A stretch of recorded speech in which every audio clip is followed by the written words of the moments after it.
you're always just faking this personality on social media, and there's no point, you know? Like, people want to see the authentic you. They want to see the true side of you. Jack, welcome to POVz to New York City. I'm so happy you're here. Thank you so much for having me. How you feeling? I'm feeling great. I love New York, so. Oh man, well, I'm so happy you're here. Maybe it's not as warm as LA, but hey, the conversation's gonna be great. I'm excited. Well, every episode here at POVz, we always kick off with somewhat of a controversial question. So We're gonna start off. You ready? Yes. Let's do it. So okay, ready. Jack, my question for you. Do you think men are protected in society? I think there's a lot of ways that question can go about. With I'd say with mental health, there's a stigma between talking about feelings and stuff. So I think with different aspects of men, they're not protected as much in society, whether it's speaking out, or I think it goes both ways. Yeah. No, I hear you. Yeah. There's a lot of talk around toxic masculinity and needing to feel like you have to be strong or not show emotion. Definitely. Why do you think that is? Why do you think men aren't as protected in society as women?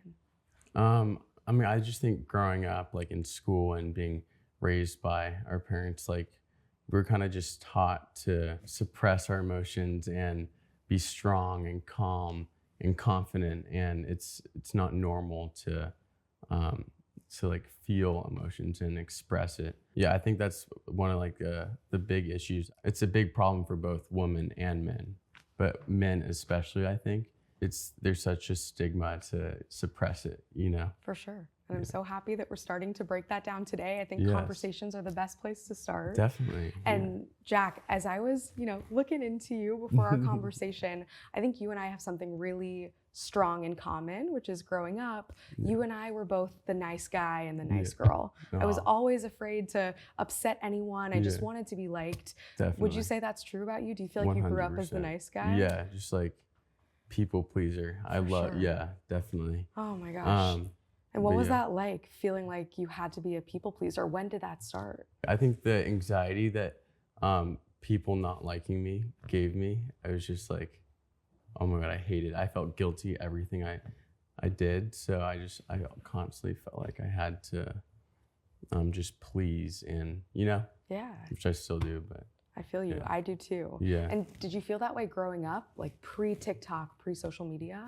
Definitely, yeah. Wow. Yeah. What was your earliest memory of feeling like you needed to curate yourself in a certain way to make someone like you? Or is there a memory that you have of the first time you felt yourself being a people pleaser? I think, middle school. I think also it's with the twin thing. I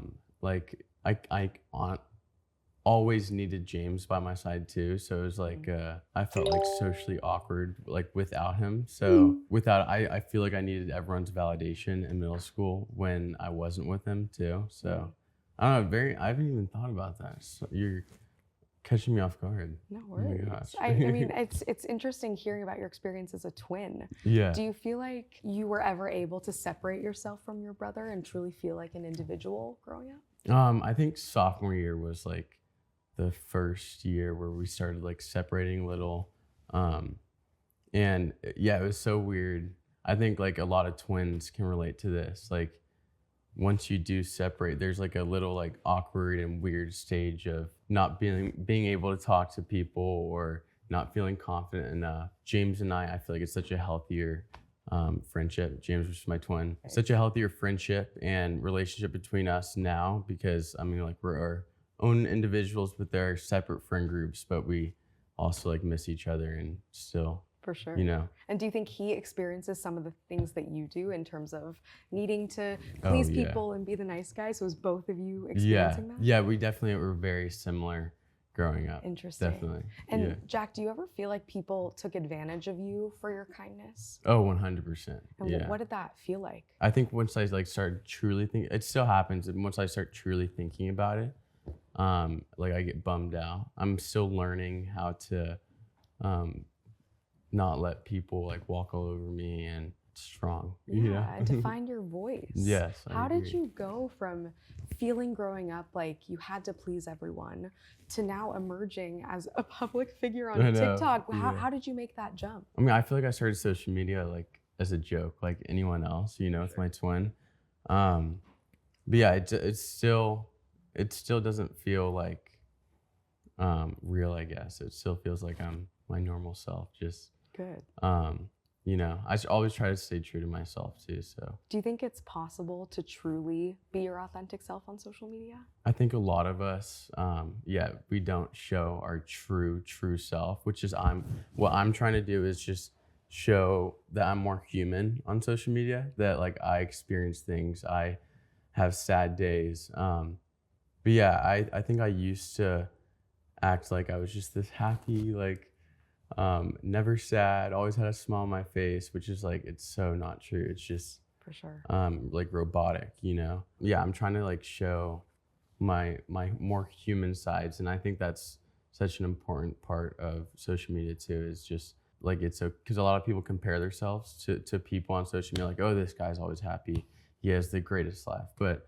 I think behind the scenes, like they don't know that like there's I mean, I also have bad days, and which I think it's really important to show those bad days and show that it's okay, because I mean, we're all human and we all experience that, Absolutely. Just talking about it. Yeah, we're all human, and we all struggle. That's what I admire so much about you, Jack. Like you're really blazing a trail to be yourself in a way that I think allows other people to let their guard down and say, hey, I have bad days, I can show that. Because I'm guilty of that too. I think we all try to put an image of ourselves online that maybe isn't 100% ourselves. We can try, but there's always going to be that fourth wall that we're trying to be someone or put on an alter ego or a face. And I think it's awesome that you're able to break that down. Do you feel like social media overall is more helpful or harmful, especially when it comes to mental health? I mean, there's so many negatives but positives to social media. But I think it's positive overall, because back then it was not talked about at all, like in my parents' generation, like it was never, like they're still learning a lot about it, which I am too. But I think social media just brings so much light and awareness to mental health. I think that's one of the biggest perks of social medias. I mean, I personally agree. And I think social media is a powerful tool, but a lot of people don't know how to use it in a way that's meaningful. And I feel like you've mastered it. You speak up about important issues. You're authentically yourself. How did you find your voice? How did you find the confidence to start speaking up about what you believe in? I think it got to the point where it starts affecting you, that like you're always just faking this personality on social media, and there's no point, like people want to see the authentic you, they want to see the true side of you. And I thought it was time to share my thoughts and what I think, and just to shed light to those that might be alone and can't talk to someone. I think that's the biggest thing too, is people feel like they're alone. And if I were just to say anything on social media, make a video, it allows for these people to know like they're not alone, and know like we're in this together and we can help each other, and it's okay to talk to people, Yeah, it's so powerful. Yes. What are some of those topics that you feel like you have spoken out about? I think mental health in general, like going to therapy. I think there's such a stigma around speaking out and talking to people. Like we were saying, like it's especially men, I feel like we're forced to kind of like suppress our emotions and keep it to ourselves. But like I think once we have more of like a dialogue of speaking out and having like more of a community about mental health awareness, I feel like it'll definitely like shed light to like people that feel alone and that like want to talk to people and don't have anyone to talk to, you know? Absolutely. I think it's so cool that you have used your platform to speak out, and I think the more people speak up, hopefully others will do the same. Definitely, yeah. Have you ever gotten backlash for speaking out about something that you believe in? I feel like with what I posted, it's all been pretty positive, but like you'll see like some of the comments. I try not to look at like the negative comments, you know? It's hard sometimes though, because they're there. Yeah. And how can you not? Yeah. But it's awesome to hear that you've been able to strike a balance. I'll kind of find comedy in like the negative comments too. Good. I'll make jokes out of it. Yeah, you just got to make light of it Right. and keep moving. Yeah, definitely. And I know you've also been through a lot in your life, more than I think the average young person has, whether it be rising to fame to millions of people on the internet, to also being a survivor. Like you've really been through a lot. How have you been able to stay true to who you are throughout all of that hardship, when I'm sure a million people have an opinion on what you do and what you've been through? I think what helped me the most when I was like going through all those like periods of like obstacles, and I think I just did what I love to do: travel and go to the beach and spend time by myself and like away from my phone. I think just like doing what I like to do, journaling, going to the mountains, snowboarding, surfing, traveling helped me a lot. Just doing like what I love to do, you know?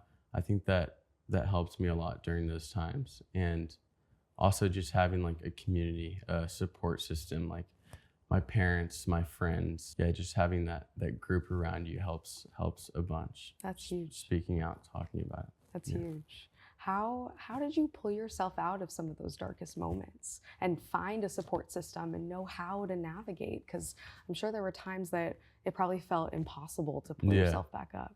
Yeah, it was so like, I feel like such an awkward and weird situations to talk about, you know, with like family or with friends. I think just like once you make the jump, once you finally speak out, it just, that one person too, like it gets so much easier to talk to more and more people, you know? And it could be anyone. It could be a coach, a teacher, your uncle, your aunt, your grandparent, like anyone you can just speak to, talk to, anyone you feel safe around.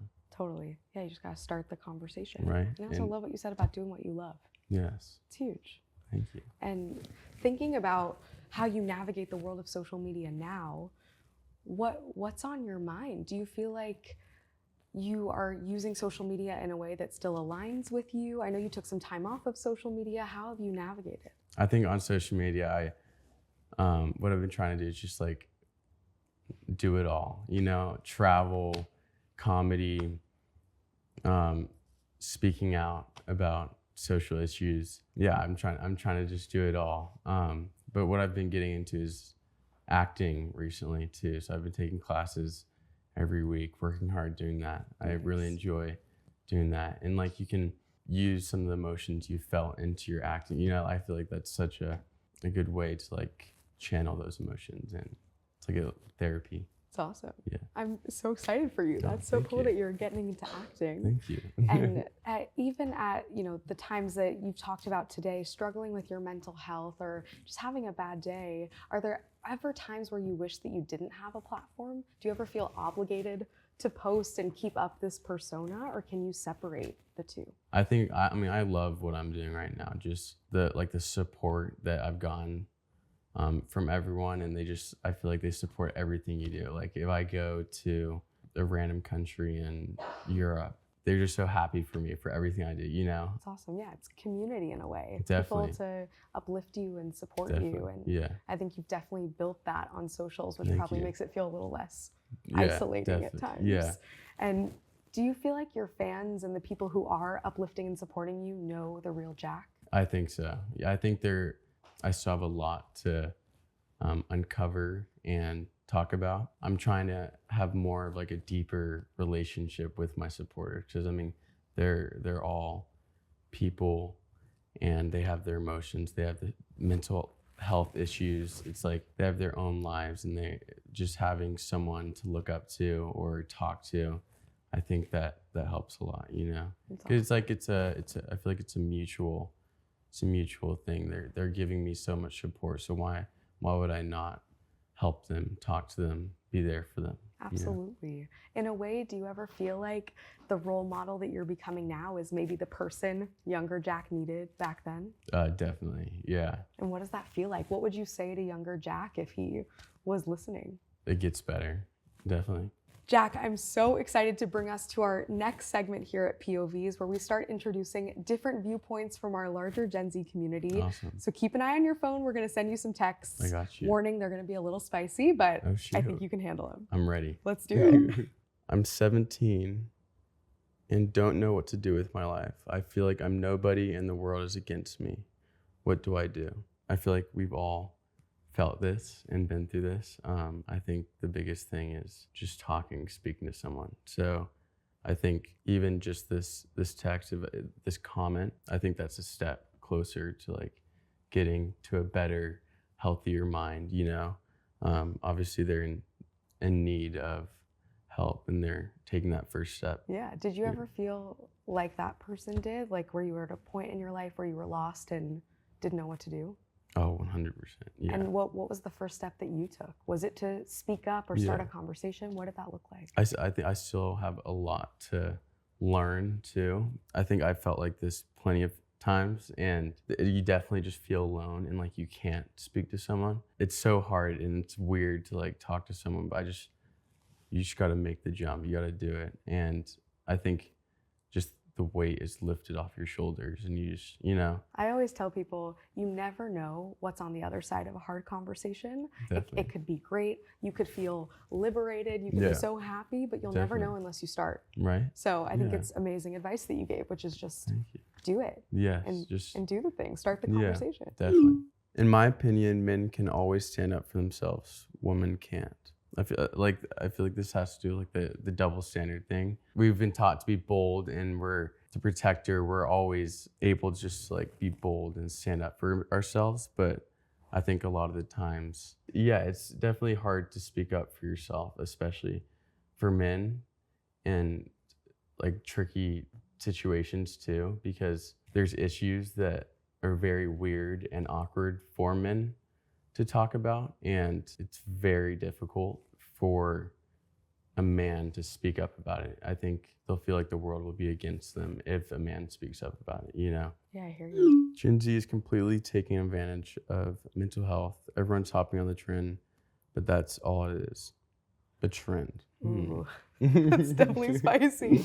What are your thoughts? Wow. Do you think mental health's a trend? It's not a fun trend, I'd say. I mean, I don't think it's a trend one bit. I think it's just finally a time where people are shedding light to it, and once more and more people talk about it and it just starts growing, it may look like a trend because it's growing so rapidly, but I think we're all just shedding light and spreading awareness. I could argue that it's not a bad thing if it's a trend, right? Because that means everyone's finally waking up to the fact that we all have mental health. That's so true. I mean, right?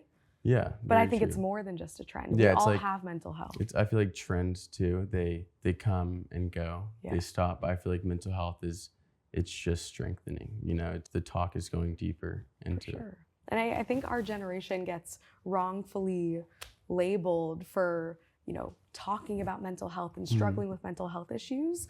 There is a stat that says that our generation is the generation to struggle the most with our mental health. Yeah. But we're also the generation that's most likely to be vocal about it. Yeah. So I think our parents and other generations were probably feeling the same thing, but I mean, they just couldn't talk about it. It was weird to talk about. Exactly. You know? And now all they see is young people taking mental health days for work and, you know, being on their phones all the time, but they don't really understand that it's actually a good thing that finally people are opening up about it. Yeah. For sure. I think just creating that dialogue, you know, just saying something, speaking out. I feel like it's such a big step in the community, you know. TikTok is so stupid. Nobody should make a career out of short videos. That fame won't last, and nobody should worship a TikToker. Is that a personal attack? What are your thoughts? I mean, I think there's some truth in with the nobody should worship a TikToker. I do not think anyone should worship a TikToker because we're all human beings, you know. There's no reason to worship someone, you know. TikTok is like one of those apps which just connects our community, you know? Yeah, totally. Especially our generation. Yeah, and maybe especially our generation. other generations just don't get it. Yeah, definitely. Sure, but obviously I'm biased. I love TikTok. Yeah, but I think there's like positive and negatives to both of it, you know? Absolutely. I love TikTok. I can start scrolling for hours, but I think once you have like a healthy relationship with it, it starts getting a lot better, you know?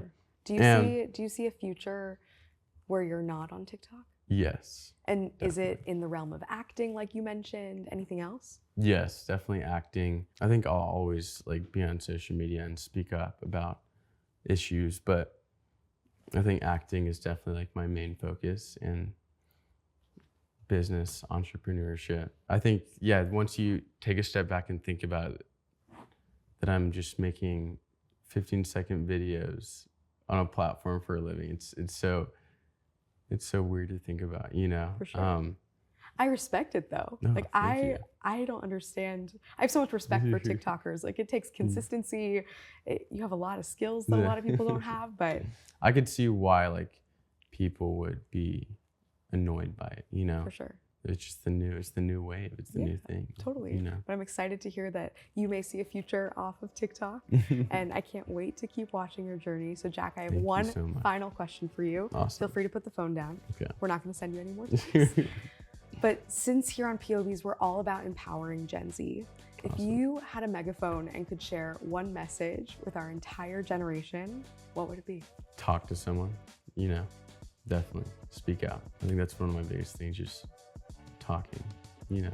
Well, you came to the right place. That's what we're Right? all about here at POVz. I love that, yeah. And I'm so grateful that you are someone who is brave enough to initiate those hard conversations, both on social media, in person, here on this couch, and we're just so grateful to have you on the show. Thank you so much. Thanks for Thank coming, you for Jack. having me. You have amazing energy. So Thanks. So do you. Oh, thank you. It was awesome having you on the show. Thank you so much. Awesome.